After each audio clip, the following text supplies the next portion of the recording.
నమస్తే, welcome to I dream. మనతో పాటున్నారు ప్రముఖ ENT neuro otologist doctor Lasya Sai Sindhu గారు. ఈరోజు వారితో మాట్లాడి థ్రోట్ ఇన్ఫెక్షన్స్ దీనికి వస్తే ఇందులో ఏమైనా టైప్స్ ఉన్నాయా, వస్తే దానికి సొల్యూషన్ ఏంటి, దాని గురించి అడిగి తెలుసుకుందాం. నమస్తే మేడం. నమస్తే మేడం, ఈ వింటర్ అండ్ రైనీ సీజన్ రాగానే ఎక్కువగా థ్రోట్కి సంబంధించిన ఇన్ఫెక్షన్స్ మనం ఎక్కువగా చూస్తూ ఉంటాము.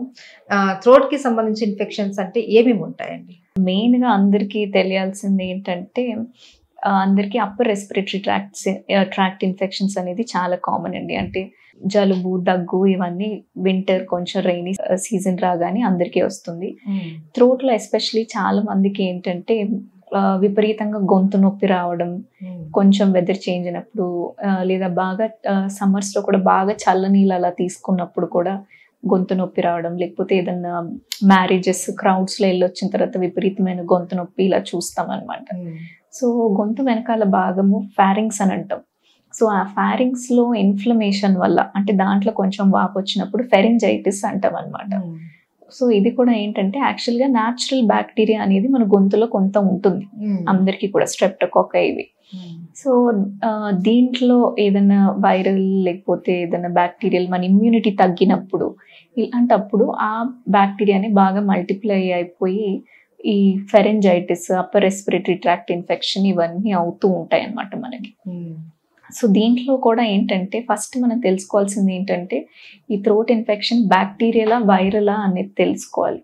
సో వైరల్ ఇన్ఫెక్షన్ ఉన్నప్పుడు మీరు అనవసరంగా యాంటీబయాటిక్ వాడితే మీ ఇమ్యూనిటీ ఇంకా తక్కువ అవడం తప్ప ఇంకేం లేదండి. సో మీరు డెసిషన్ తీసుకోకుండా మీరు మీ నియర్ బై ENT డాక్టర్ దగ్గరికి వెళ్ళి అది బ్యాక్టీరియలా వైరలా, వైరల్ అయితే మనకి సిమ్టమాటిక్ ట్రీట్మెంట్ సరిపోతుంది, బ్యాక్టీరియల్ అయితే మేబీ యాంటీబయాటిక్ అవసరం పడుతుంది. మరి చాలా సివియర్ ఇన్ఫెక్షన్ ఉంది అంటే థ్రోట్ స్వాబ్ కూడా పంపిస్తామండి. ఆ థ్రోట్ స్వాబ్తో ఏంటంటే మనకి ఏ బ్యాక్టీరియా కూడా తెలుస్తుంది. ప్లస్ ఈ మధ్య ఏంటంటే కొన్ని బ్యాక్టీరియా చాలా రెసిస్టెన్స్ అనేది డెవలప్ అయింది. అంటే అన్ని మనం మామూలుగా యూజ్ చేసే యాంటీబయాటిక్స్ కూడా పనిచేయకపోవచ్చు. సో అది యాంటీబయాటిక్ ససెప్టబిలిటీ టెస్ట్ కూడా ఉంటుందన్నమాట. దాంట్లో కూడా తెలుసుకొని మనం సూటబుల్ యాంటీబయాటిక్ వేసుకుంటే కూడా అనవసరమైన యాంటీబయాటిక్స్ అవాయిడ్ చేయొచ్చు. కొంతమంది నా దగ్గరికి వస్తారు, మేడం మేము ఈ యాంటీబయాటిక్ వాడము 1 month అయింది ఇంకా థ్రోట్ పెయిన్ తగ్గట్లేదు అని చెప్పి. ఇదంతా కూడా బికాస్ ఆఫ్ రెసిస్టెన్స్ అన్నమాట. సో రెసిస్టెన్స్ అనేది ఎక్కువగా ఎలా డెవలప్ అవుతుంది అంటే, ఒకటి చిన్న చిన్న వాటికి కూడా మనం యాంటీబయాటిక్ వేసేసుకోవడం, ఓవర్ ద కౌంటర్ మెడికేషన్.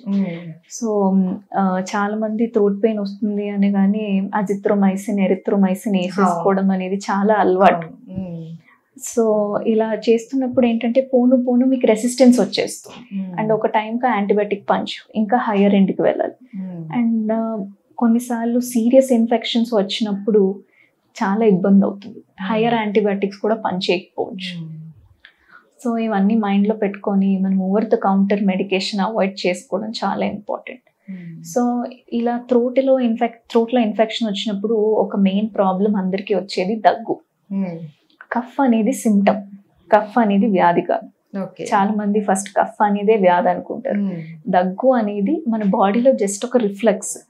అంటే గొంతులో ఏదైనా బాగాలేనప్పుడు అదొక రిఫ్లెక్స్ అనమాట, దగ్గులాగా మనకి కనపడుతుంది. దగ్గులో కూడా మెయిన్గా తెమటతో కూడిన దగ్గు వేరు, పొడి దగ్గు వేరు. సో ఏంటంటే దగ్గు అనగానే కూడా మార్కెట్కి వెళ్ళి లేదా షాప్కి వెళ్ళి ఒక దగ్గు మందు తెచ్చేసుకుంటారు సిరప్. సో అదే మీరు తెమటతో కూడిన దగ్గుకి, అంటే తెమటతో కూడిన దగ్గు usually lower respiratory tract infection, అంటే లంగ్స్లో ఏదైనా ఇన్ఫెక్షన్ ఉన్నప్పుడు ఉంటుంది. సో ఇలాంటి కండిషన్లో కనుక మీరు దానికి డ్రై కఫ్ దగ్గు మందు వాడేశారనుకోండి, సో అప్పుడు ఏమవుతుంది, అది కఫ్ సప్రెస్ అవుతుంది, మీకు ఆ దగ్గు తగ్గుతుంది. కాకపోతే ఆ మ్యూకస్ ఏదైతే లంగ్స్ లో బయటికి రావాల్సింది ఉంటుందో అది బయటికి రాలేక లోపలే అక్యూములేట్ అయిపోయి అది మీకు ఇంకా ఫర్దర్ గా లోపల ఇన్ఫెక్షన్ ఎక్కువ అయ్యి మళ్ళీ చాలా మంది సెప్సిస్ లోకి వెళ్ళడం ఇలాంటివి కూడా చూసాను అనమాట. సో అది చాలా డేంజరస్ అండి.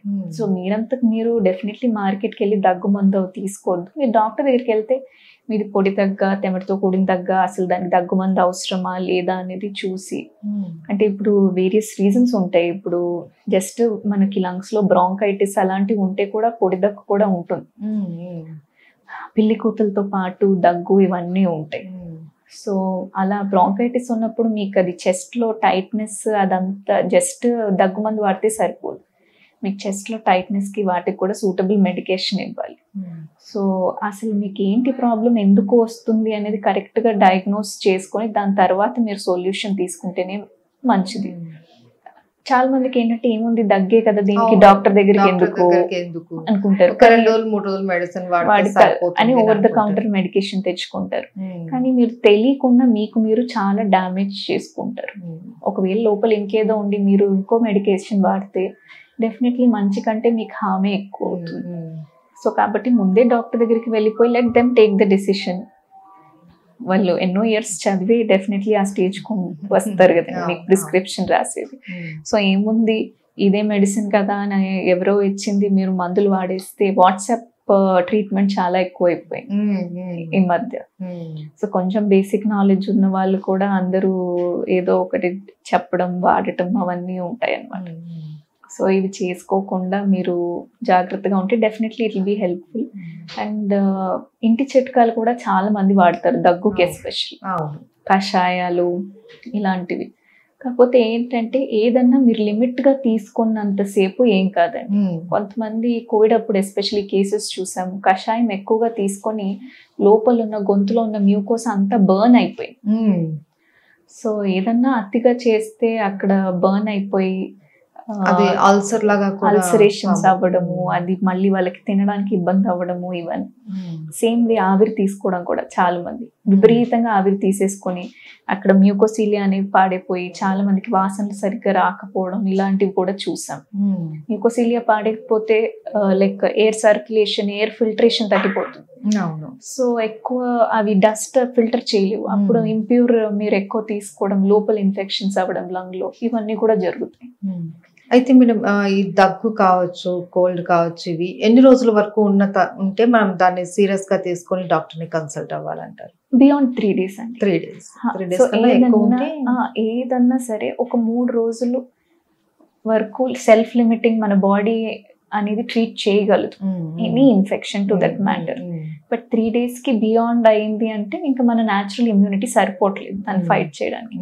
అప్పుడు డెఫినెట్లీ మీరు హెల్ప్ తీసుకోవాలి. Okay, thank you so much. Thank you అండి.